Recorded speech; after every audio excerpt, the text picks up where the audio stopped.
है क्योंकि बहुत मेहनत कर रहे थे एंड उनकी सैलरी जो थी कितने टाइम से इतनी लो सैलरी पे चल रहे थे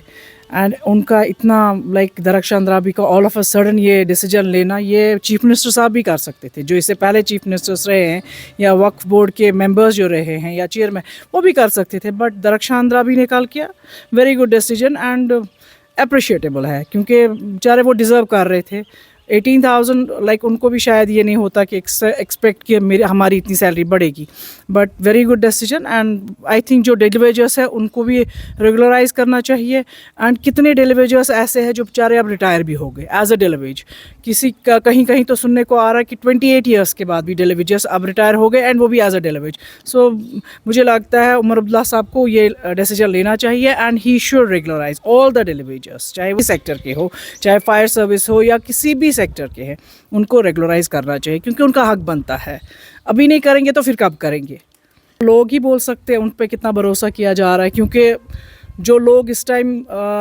उनको वोट जो किए थे वही आज पछता रहे हैं, वही कह रहे हैं कि हमारी गलती है, हमने इनको वोट किया। बट लेट्स सी, अब उन्होंने 6 महीने का टाइम मांगा है, देखते हैं अब 6 महीने में वो कितना और कर सकते हैं। Otherwise if it is a just time pulling तो मुझे लगता है फिर उन लोगों को धोखा नहीं दे, क्योंकि आप लोगों ने वादा किया है कि हम लोग डेली वेजर्स को रेगुलराइज करेंगे, हम जॉब्स 1 लाख लाएंगे, हम हर एक सेक्टर में एडजस्टमेंट करेंगे। आप देखिए कितने डिपार्टमेंट्स हैं जहाँ रिक्वायरमेंट है, जहाँ 400 की एम्प्लॉयज़ की रिक्वायरमेंट है और नहीं उधर लाइक उनकी वहाँ पूरी तरह उनको फिल नहीं कर रहे हैं। एंड यहाँ से हम बोल रहे हैं 400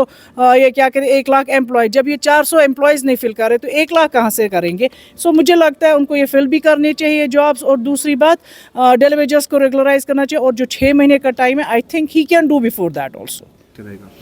ईद कहते हैं ना, ईदगाह में ही ईद नमाज सजती है। सो ईदगाह बहुत पहले खुल जाना चाहिए था, क्योंकि हालात जैसे है कि वो सही सलामत है, सब कुछ नॉर्मल हो चुका है, कहीं हड़ताल नहीं, कहीं पथराव नहीं, कोई बंद नहीं है। सो मुझे लगता है बहुत पहले होना चाहिए। चले देर आए दुरुस्त आए, अब खुल गया तो अच्छी बात है, और सब लोग मुझे लगता है सब जाने चाहिए, जोशो खरोश से जाने चाहिए, और ईद की नमाज ईदगाह में। हमारी पार्टी हमने हर वक्त स्टैंड लिया, आप लोगों ने देखा भी होगा, चाहे वो एम्प्लॉयज़ के लिए था, चाहे वो राशन के लिए, चाहे वो डिमोलिशिंग के लिए था, हम लोग हर वक्त DPAP हर वक्त स्टैंड लिया और हर वक्त वो रोड्स पे उनके साथ प्रोटेस्ट में बैठे हैं। सो इसके बाद भी अगर उनको हमारी ज़रूरत पड़ी, we are on with them any time any moment. इंशाल्लाह ही इज़ हेयर। वो अब आप वहाँ मीडिया नहीं जा रहा है, that's a different thing, like, और he don't want, he just because उनके हालात तबीयत भी उनकी सही नहीं है, तो otherwise he is in Kashmir and वो है। एंड आपको पता है आज़ाद साहब की, आपको ज़रूरत नहीं है बोलने की, आज़ाद साहब कैसे लीडर है। आज़ाद साहब का ही आज ये ट्यूलिप गार्डन खुला है और इतना वहाँ हो गया, it is just because of Ghulam Nabi Azad, and districts इतने दिए, एंड अगर वो चीफ मिनिस्टर आते इंशाल्लाह you will say a different Kashmir.